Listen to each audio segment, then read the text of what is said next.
शेतकरी बनवतो पाहता कृषीधन युट्यूब चॅनल. मी निखिल सर आपले सर स्वागत करतो. आपण पाहता आपलं वांगे पीक आहे, बरोबर आहे. आता सध्या आपल्याकडे उन्हाळा चालू असल्यामुळे कोणतं पीक नाही जास्त, तर वांगे पिकाचं आपलं नियोजन चांगलं चालू आहे. सध्या वांग्याला दरही आमच्याकडे चांगला मिळतोय. सध्या साधारण 400-500 रुपयापर्यंत कॅरेट चाललंय.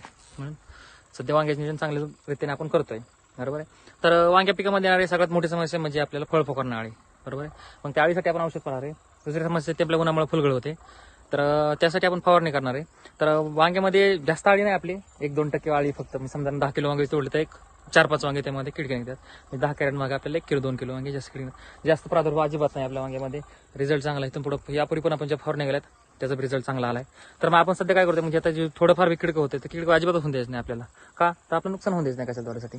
त्यासाठी सोपे औषध फवारणी करायची आपल्याला. मग वांग्यामध्ये अळीची कंट्रोल करण्यासाठी त्याला फवारणी करायची.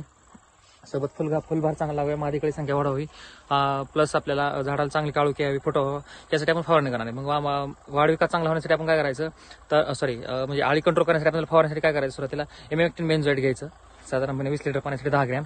सोबत आपल्याला गोल्ड भार आपण जे रेग्युलर वापरतो त्यामध्ये अमिनो ऍसिड आहे साधारणपणे 85% पर्यंत, ते एनएस क्रॉप सायन्सचं. सोबत आपल्याला मायक्रोन्यूट्रिएंट मिक्स मायक्रोन्यूट्रिएंट ग्रेड 2, आपण त्याला चिल मिक्स कॉम्बी म्हणतो किंवा मिक्स मायक्रोन्यूट्रिएंट ग्रेड 2 असं त्याचे भरपूर काय नाव आहेत, किंवा मिक्स गोल्ड येतं परवाचं. तुम्ही कोणतं एक कंपनी घेऊ शकता, त्याच्यात मिक्स करा तिन्हीचं. साधारणपणे गोल्ड भरायचे 20 लिटर पंपासाठी 40 मिली, आणि चिल मिक्स कॉम्बी जी आहे आपल्याला, जे आपण मिक्स गोल्ड म्हणतो, ते 20 लिटरसाठी 20 ग्रॅम. म्हणजे 1 लिटर पाण्यासाठी आपल्याला साधारणपणे 20 लिटर पाण्यासाठी 10 ग्रॅम आपल्याला इमॅक्टिन बेंझोएट, जे भरपूर कंपनीत आपल्याला EM1 म्हणतो आपण त्याला, किंवा इमॅक्टिन बेंझोएट, 40 मिली आपल्याला गोल्ड बार, आणि 20 ग्रॅम आपल्याला अमिक्स गोल्ड, आणि सोबत आपल्याला स्टिकर 5 मिली, असं 4 एकत्र मिश्रण करायचं आणि फवारणी संध्याकाळी वेळेस करायची. तुम्ही पाहू शकता पाठीमागे माझ्या सूर्यास्त होतं दिसतोय तुम्हाला, म्हणजे जेणेकरून तुम्हाला अनुभव राहील किंवा आपल्या फवारणी संध्याकाळची वेळेस करायची, लक्षात राहील आपल्याला. त्यासाठी मी संध्याकाळीच फवारणी करतोय. पाठीमागे पाहू शकता आपल्याला सूर्याचं मावळताना दिसतोय आपल्याला, बरोबर आहे.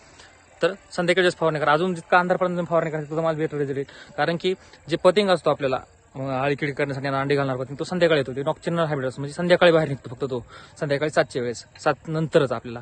तर मग आता फवारणी केली म्हणजे आपल्या झाडामध्ये तो वास राहील, आपल्याला औषध होऊन जाणार नाही. अंडी घातल्यानंतर ते म्हणजे पतंग येणार नाही वासाने आपल्या औषधाच्या, बरोबर आहे. त्यामुळे तुम्ही ही फवारणी घेऊ शकता, नक्कीच तुम्हाला चांगले रिझल्ट जाईल. बाकी तुम्हाला काय शेतकरी मित्रांना काय समस्या आल्या, काय माहिती नक्की करा.